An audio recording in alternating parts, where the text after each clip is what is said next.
కేంద్ర వార్త BRS MLA రాజీనామా కేసీఆర్ కు ఊహించని షాక్ అంటూ వార్తలు అయితే వస్తున్నాయండి. దీనికి సంబంధించి వివరాలు చెప్పడానికి వీడియో చేయడం జరుగుతుంది. చాలా మంది వీడియోస్ ఉన్నారు కానీ సబ్స్క్రైబ్ చేసుకొని మర్చిపోతున్నారండి. దయచేసి ఛానల్ సబ్స్క్రైబ్ చేసుకొని బెల్ ఐకాన్ ఆల్ పైన ట్యాప్ చేయండి. ఇటువంటి ఇంపార్టెంట్ ఇన్ఫర్మేషన్ మిస్ అవ్వకుండా మీ ఫోన్ నోటిఫికేషన్ రూపంలో వస్తుందండి.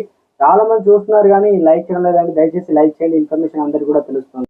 బీఆర్ఎస్ కు మరో బిగ్ షాక్. ఇక సీఎం రేవంత్ రెడ్డిని కలిసిన భద్రాచలం ఎమ్మెల్యే తెల్ల వెంకట్రావు త్వరలోనే కాంగ్రెస్ లో చేరేందుకు సిద్ధం.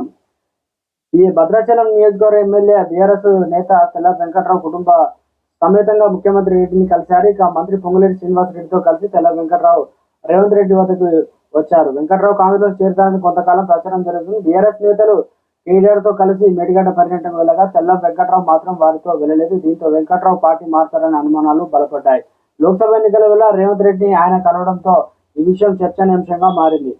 వరంగల్ జిల్లా వర్ధనపేట మాజీ ఎనగా ఎమ్మెల్యే బీఆర్ఎస్ జిల్లా అధ్యక్షులు అరూరి రమేష్ పార్టీ మారడం ఖాయం కనిపిస్తుంది. రానున్న లోక్సభ ఎన్నికల్లో ఆయన వరంగల్ ఎంపీ టికెట్ ఆశించగా అధిష్టానం ఎటు తెలియకపోవడంతో భవిష్యత్ కార్యాచరణపై కసరత్తు చేస్తున్నారు. అటు ఆర్థికంగా ప్రజాబలం ఉన్న నేతగా గుర్తింపున్న రమేష్ ను తమ పార్టీలోకి బీజేపీ ఆహ్వానించినట్టు సమాచారం. త్వరలోనే ఆయన కాషాయం కండువా కప్పుకుంటారని తెలుస్తోంది.